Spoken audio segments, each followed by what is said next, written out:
El enfoque microeconómico plantea una representación gráfica y cuantitativa de las preferencias del consumidor mediante las curvas de indiferencia, curva que muestra las distintas mercancías que le proporcionan al consumidor el mismo nivel de satisfacción. De manera que si dos productos satisfacen los gustos de igual manera, se dice que el consumidor es indiferente entre las dos mercancías. La pendiente en cualquier punto, en una curva de indiferencia, es igual a la tasa a la cual el consumidor está dispuesto a sustituir un bien por otro. Esta tasa se llama tasa marginal de sustitución. La tasa a la cual el consumidor está dispuesto a intercambiar un bien por otro depende de las cantidades de otros bienes que ya está consumiendo. Por ejemplo, la tasa a la que un consumidor está dispuesto a intercambiar carne por leche depende de si se encuentra más hambriento o más sediento, lo que a su vez depende de cuánta carne y leche está consumiendo. Debido a que las curvas de indiferencia representan las preferencias del consumidor, tienen ciertas propiedades que reflejan dichas preferencias. Aquí recogemos 4 propiedades expuestas por Mankiw, según las cuales describen a la mayoría de las curvas de indiferencia. La primera propiedad son las curvas de indiferencia más altas, son preferidas a las más bajas. Las personas por lo general prefieren consumir más que menos bienes. La segunda propiedad son las curvas de indiferencia que tienen pendiente negativa. La pendiente de una curva de indiferencia refleja la tasa a la cual el consumidor está dispuesta a sustituir un bien por el otro. La tercera propiedad son las curvas de indiferencia que no se cruzan. Y la cuarta y última propiedad, no más por ello la menos importante, las curvas de indiferencia son convexas al origen. En particular, debido a que las personas están más dispuestas a intercambiar los bienes que poseen en abundancia y menos dispuestas a intercambiar aquellos bienes de los que no tienen poco, las curvas de indiferencia son convexas al origen. La convexidad de una curva de indiferencia refleja la mayor disponibilidad del consumidor para renunciar a un bien que posee en gran cantidad. Las curvas de indiferencia y la utilidad están estrechamente relacionadas, debido a que el consumidor prefiere puntos en curvas de indiferencia más altas. Las canastas de bienes ubicadas en curvas de indiferencia más alta le proporcionan una mayor utilidad, debido a que el consumidor se siente igualmente feliz en todos los puntos de una misma curva de indiferencia. Todas estas canastas le proporcionan la misma utilidad. Podríamos pensar en una curva de indiferencia como una curva con un nivel de utilidad igual. El impacto de un cambio en el precio de un bien sobre el consumo se puede separar en dos efectos, un efecto ingreso y un efecto sustitución. De esta manera, el cambio en el consumo que resulta cuando un cambio en el precio mueve al consumidor a una curva de indiferencia más alta o más baja se le denomina efecto ingreso.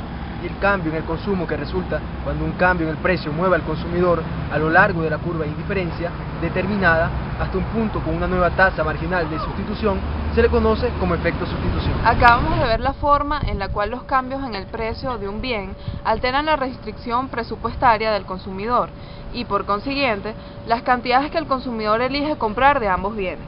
La curva de demanda de cualquier bien refleja estas decisiones de consumo. Debemos recordar que la curva de demanda muestra la cantidad de demanda de un bien a cualquier precio determinado. Ahora podemos ver la curva de demanda del consumidor como la suma de las decisiones óptimas que se originan de su restricción presupuestaria y sus curvas de indiferencia. Con respecto a los efectos Slutsky y Hicks de la sustitución, surge el interrogante: ¿cuál es mejor medida? Y a medida que disminuye la magnitud del cambio de precio, ¿qué ocurre con la magnitud de estas dos medidas del efecto de la sustitución? La medida del efecto Slutsky de la sustitución suele ser mejor porque coloca al consumidor sobre una curva de indiferencia distinta, como lo hace el efecto del ingreso. Lo más importante es que el efecto Slutsky de la sustitución se puede medir con base en observaciones reales de precio y cantidad antes y después del cambio de precio, sin tener conocimiento alguno sobre el tipo exacto de la curva o de la forma de la curva de indiferencia. En la teoría del consumidor se estudia la utilidad, ¿sí? La utilidad y la vamos a ver, o desde la óptica que yo la veo, es como la felicidad que recibe el consumidor cada vez que adquiere, ingiere, consume, vaya la redundancia, un bien o servicio que le brinda la economía. Entonces, en la medida que este consumidor va a consumir, va a generarle utilidad el bien o desutilidad en caso de que sea un mal, ¿sí? Entonces, se estudia a partir de aquí de la felicidad dado al principio de saciedad, ¿sí? ¿Por qué? Porque todos los consumidores llegan a un punto donde sacían todas sus necesidades y entonces a partir de aquí sale el estudio de lo que es la ley de utilidades marginales decrecientes. Esta ley, en el estudio de la economía, la podemos ejemplificar o traer a escena con un ejemplo, ¿sí? el caso de la persona que tiene sed. Por ejemplo, un individuo está muriendo de sed y el primer vaso de agua que él se tome le va a generar un nivel de utilidad tan grande. ¿Por qué? Porque primero va a calmar la sed que tiene, la necesidad inmediata que posee, y segundo, está consumiendo un bien que le genera utilidad. Pero el segundo vaso de agua que se tome le va a generar menos utilidad que el primero. ¿Por qué? Porque ya en el segundo vaso de agua no tiene el mismo nivel de sed que tenía cuando se tomó el primer vaso de agua.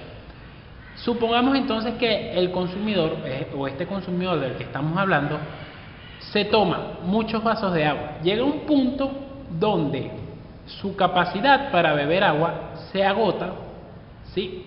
Y en la medida de que a partir de ese punto comienza a tomar más vasos de agua, va, en vez de generar utilidad, va a generar desutilidad. ¿Por qué? Porque ya cada vaso de agua le va a generar inconformidad, malestar. Entonces, esto es lo que se conoce como la ley de utilidades marginales decrecientes. Es decir, cada unidad adicional que se consuma de un bien va a generar un nivel de utilidad menos que proporcional que la unidad anterior. Esto es en cuanto a la teoría del consumidor y sirve para ver cómo los consumidores toman las decisiones en cuanto a la cantidad del bien que van a demandar, en cuanto a qué bien van a demandar y cuánto están dispuestos a gastar para demandar ese bien.